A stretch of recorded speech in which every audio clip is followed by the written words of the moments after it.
Hello everyone, it's Bavar from PTC or Port Terra Conglomerate here. We're here with our latest video to give you an overview of a small but particularly hard-working industrial powerhouse, the MISC Prospector. Throughout this video we will cover the ship's lore, her overall features, specifications, and how PTC likes to use the ship. As a bit of a break from convention, this time instead of drawing a real-world parallel to the ship in terms of its role, we're going to have to draw that parallel in terms of how she flies or her handling. As a heads up, this is one hell of a lore section. If there ever was a ship that the verse didn't want to see the light of day, this is going to be it. To quote Whitley's Guide themselves, the MISC Prospector is probably the most famous and quite possibly tortured project to have ever come out of MISC High Industrial's famous cold boot project. Now, while I love the Prospector, there's no denying it was a hard ship for MISC to create, with plenty of misadventures and issues along the way. For a bit of context, Project Cold Boot was MISC's homegrown internal team whose unenviable task was to find new opportunities, i.e. ships, using existing MISC assets with limited funding. Think sort of how like Drake likes to reuse components etc. wherever possible, in the vein of every ship Drake makes is just a different, bigger or smaller cutlass. The story of the Prospector began in 2910 as an offshoot of a review on the Freelancer Light Transport project.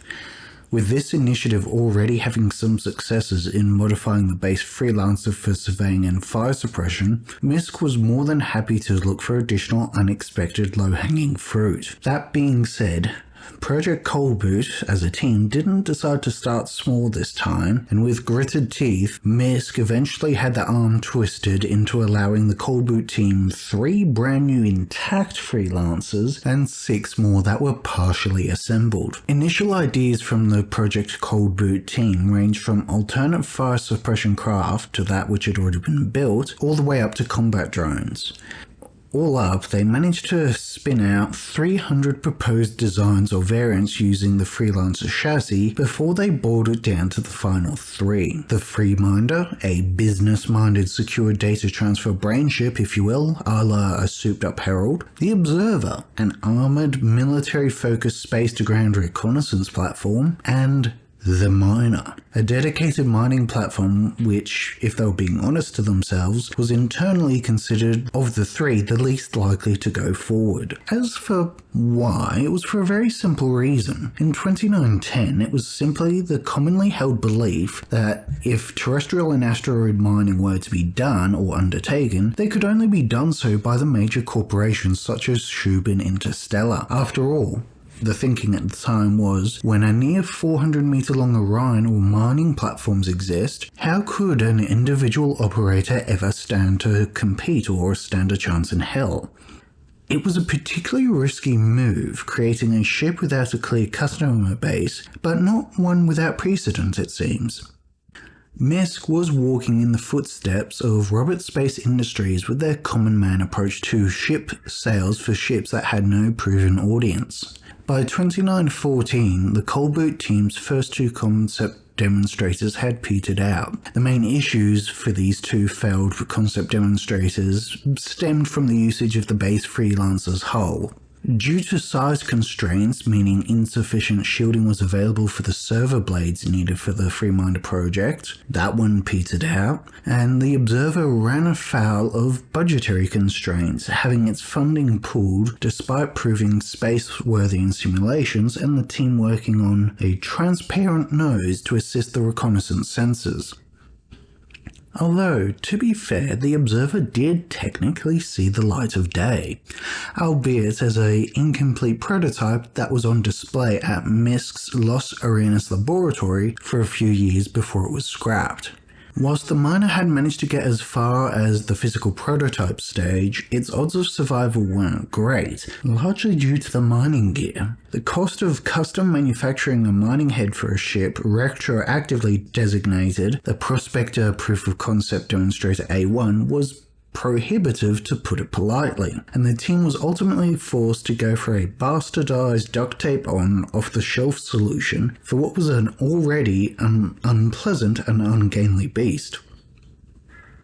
Their saviour in this sort of a situation came from the smallest size of daylight and cruise laserhead emitter available. Whilst they could technically afford it, there was no way in hell they could integrate it into the ship's hull, as it was roughly the size of the Freelancer's entire damn cockpit. Failure not being an option, and well, with the other two prototypes or concept demonstrators having petered out, the team pushed forward and nano-welded it tandem to the cockpit via 4 booms to predictable results handling-wise, especially in Atmo where drag was a concern. The Prospector's in-Atmo handling at this stage of its development was very much proof of the old adage, with enough thrust, anything can fly.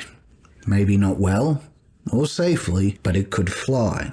And this could well be why initial flight tests were undertaken via carrier spacecraft, with the prototype being deployed in space close to its target asteroids, minimizing retrieval time if anything went sideways.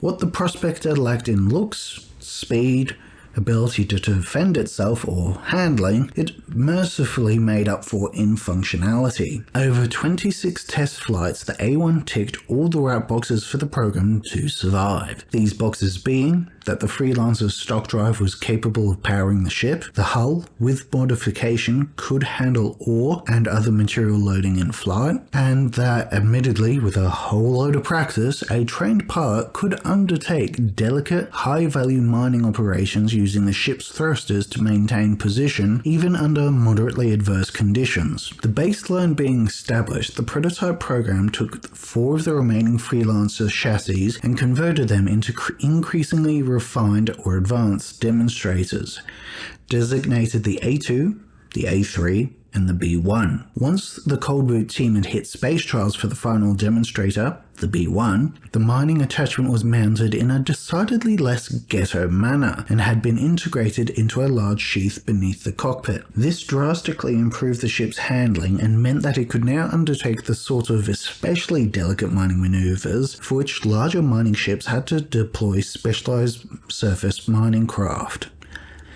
Seeing the state of the final demonstrator, the management at MISC High were overjoyed at the potential of at long last joining the ranks of the spacecraft manufacturers producing lucrative mining ships.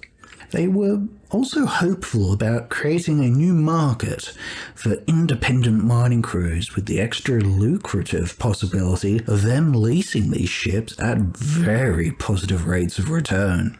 The board, now firmly convinced that the concept had legs, they removed the effort from the Cold Boot team entirely. With it now being considered worthy of their full support, they assigned a team of top engineers to develop it into a distinct design rather than cannibalizing existing Freelancer hull production. Now, approaching the design brief with an eye to making a final project over a concept demonstrator, the MISC teams assigned to the task had 2 major sub-projects. The first being the design of the Freelancer-inspired hull itself, using as many off-the-shelf components as possible, while still being designed from the ground up to support small-scale mining. And the second being the mining array miniaturization itself. This second task was mercifully accomplished via licensing the mining array design mentioned earlier, and effectively taking a hacksaw to the poor thing and cutting down components wherever they could, or miniaturizing them however they could as well. By 2923, the ship had been formally named the Prospector and was undergoing proper space trials as well as jump tunnel simulations. Live mining testing was also going fairly well, all things considered, with only minor issues popping up due to a late in development software update.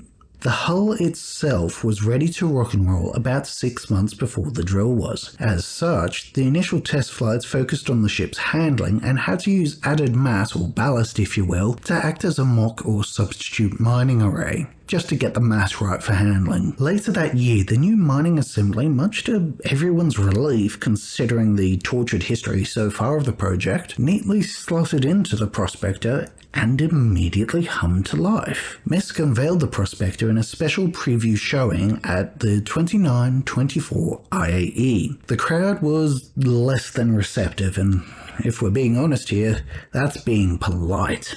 The press praised the design and its engineering, but would also strongly criticize the existence of what they considered to be a ship without a purpose. With this less than rapturous reception, there were almost no orders for the poor prosy, especially compared to the new hotness of a revised Freelancer. Not to be dismayed though, and admittedly with some internal reservations, MISC's management decided to go on with the planned 2925 rollout for the final version. Annoyingly, in the broader spacecraft market, Roberts Space Industries had seemingly been given carte blanche to sell the dream, with every new design received a rapturous applause. No one, it seemed, would extend that same courtesy to MISC, who had in effect been pigeonholed by their prior designs. Prospector sales languished in the doldrums for 2 whole years, before at long last, the verse finally smiled upon MISC with the Chessex load on Ferron 2. This discovery of a massive amount of raw materials made news around the Empire, as it was the largest and most valuable deposit discovered that year. It had only been possible due to the usage of a prospector, with larger craft unable to fly deep enough into the canyon to access it, and well,